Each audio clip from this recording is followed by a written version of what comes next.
గోవు సనాతన సాంప్రదాయంలో గొప్ప జంతువు. పురాణ కాలంలో గోవును కామధేనువు అని పిలిచేవారు. గో క్షీరాన్ని అమృతంగా భావించేవారు. గోవు పేడను నేలకు సారంగా ఉపయోగించేవారు. గోమూత్రాన్ని అద్భుతమైన ఔషధంగా వినియోగించేవారు. గోవు అనేది సకల జగత్తులో అద్భుతమైన జంతువుగా భావించేవారు. మీ బిజినెస్ విస్తరించాలనుకుంటున్నారా? మార్చి 16-17 హైటెక్స్ లో franchise India biggest ఫ్రో expo. కాలానుక్రమంలో go క్షీరాన్ని, గోమయాన్ని, గోమూత్రాన్ని వాడడం తగ్గిపోయింది. గోవులను మతం కోణంలో చూడడం పెరిగిపోయింది. దీంతో గోమూత్రాన్ని, మయాన్ని, క్షీరాన్ని ఒక పార్టీకి సంబంధించిన వ్యవహారంగా పరిగణించడం మొదలైంది. ఒక సెక్షన్ ప్రజలు ఇప్పటికీ వీటిని అసహ్యించుకుంటూనే ఉన్నారు. అయితే ఇప్పుడు గోమూత్రాన్ని, మయాన్ని, క్షీరాన్ని ఇంగ్లీష్ వాళ్ళు చెబుతుంటే వావ్ అంటున్నారు.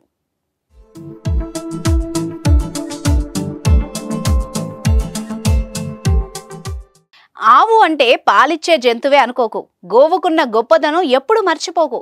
మనిషి లేకపోయినా బతుకుతుంది గోవు. ఆవు అస్తమించిందా ఖాయం మన చావు అని చిన్నప్పుడు పుస్తకాల్లో ఉండేది. అసలు అన్ని జంతువుల్లోకెల్లా ఆవు ఎందుకు శ్రేష్టమైంది అంటే ఆవు శరీర నిర్మాణం అత్యంత సంక్లిష్టమైంది. ప్రాణాంతకమైన రసాయనాలను శోషించుకొని అత్యంత సమర్థవంతమైన యాంటీబయోటిక్స్ ను విడుదల చేస్తుంది. అందుకే గోమూత్రంలో, గోమయంలో, గోక్షీరంలో ఔషధ గుణాలు ఉంటాయి.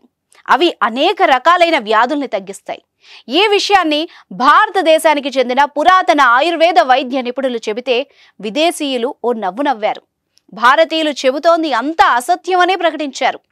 సాంకేతిక పరిజ్ఞానం కొత్త పుంతలు తొక్కుతున్న ఈ కాలంలో ఇంకా గోమూత్రాన్ని తాగడం ఏంటి అని హేళన కూడా చేశారు. కానీ ఇంగ్లీష్ వాళ్ళు గోమూత్రాన్ని పేటెంట్ రైట్స్ కోసం దరఖాస్తు చేస్తే అమెరికా ఓకే చెప్పేసింది.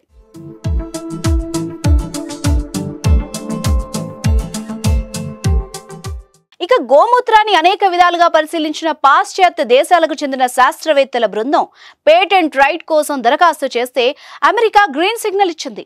గోమూత్రంలో యాంటీబయాటిక్స్ ఉన్నాయని, ఇవి క్యాన్సర్ నిరోధకంగా పనిచేస్తాయని శాస్త్రవేత్తలు ఆధారాలతో సహా నిరూపించారు.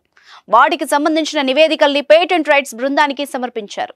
వాళ్లు సమర్పించిన నివేదికతో సంతృప్తి చెందిన అమెరికా పేటెంట్ రైట్స్ బృందం సమ్మతం తెలిపింది.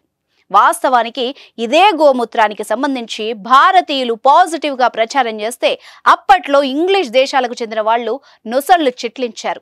భారతీయులు మూత్రం చుట్టూ పరిభ్రమిస్తున్నారంటూ హేళన కూడా చేశారు. కానీ ఇప్పుడు అదే ఇంగ్లీష్ దేశాలకు చెందిన శాస్త్రవేత్తలు పరిశోధనలు చేసి గోమూత్రం గొప్పదనం గురించి ప్రపంచానికి తెలియజేసేందుకు పేటెంట్ రైట్ కోసం దరఖాస్తు చేయడం విశేషం.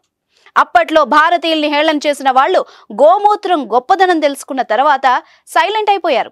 ఆవు మూత్రంలో టెట్రాసైక్లిన్, రిఫాంపిసిన్, యాంఫిసిలిన్ వంటి వాటి తరహాలో యాంటీబయోటిక్స్ ఉంటాయి. ఇవి యాంటీ క్యాన్సర్ గా పనిచేస్తాయి. ఆవు మూత్రంలో ఉన్న యాంటీ క్యాన్సర్ కారకాలు వివిధ రకాలైన క్యాన్సర్లను దూరం చేస్తాయి. ఇవి యాంటీ ఫంగల్ గా కూడా పనిచేస్తాయి. ఇలాంటి బృహత్తరమైన ప్రయోజనాలు ఉన్నాయి కాబట్టే ఆవు మూత్రానికి అమెరికా పేటెంట్ రైట్స్ ఇచ్చింది.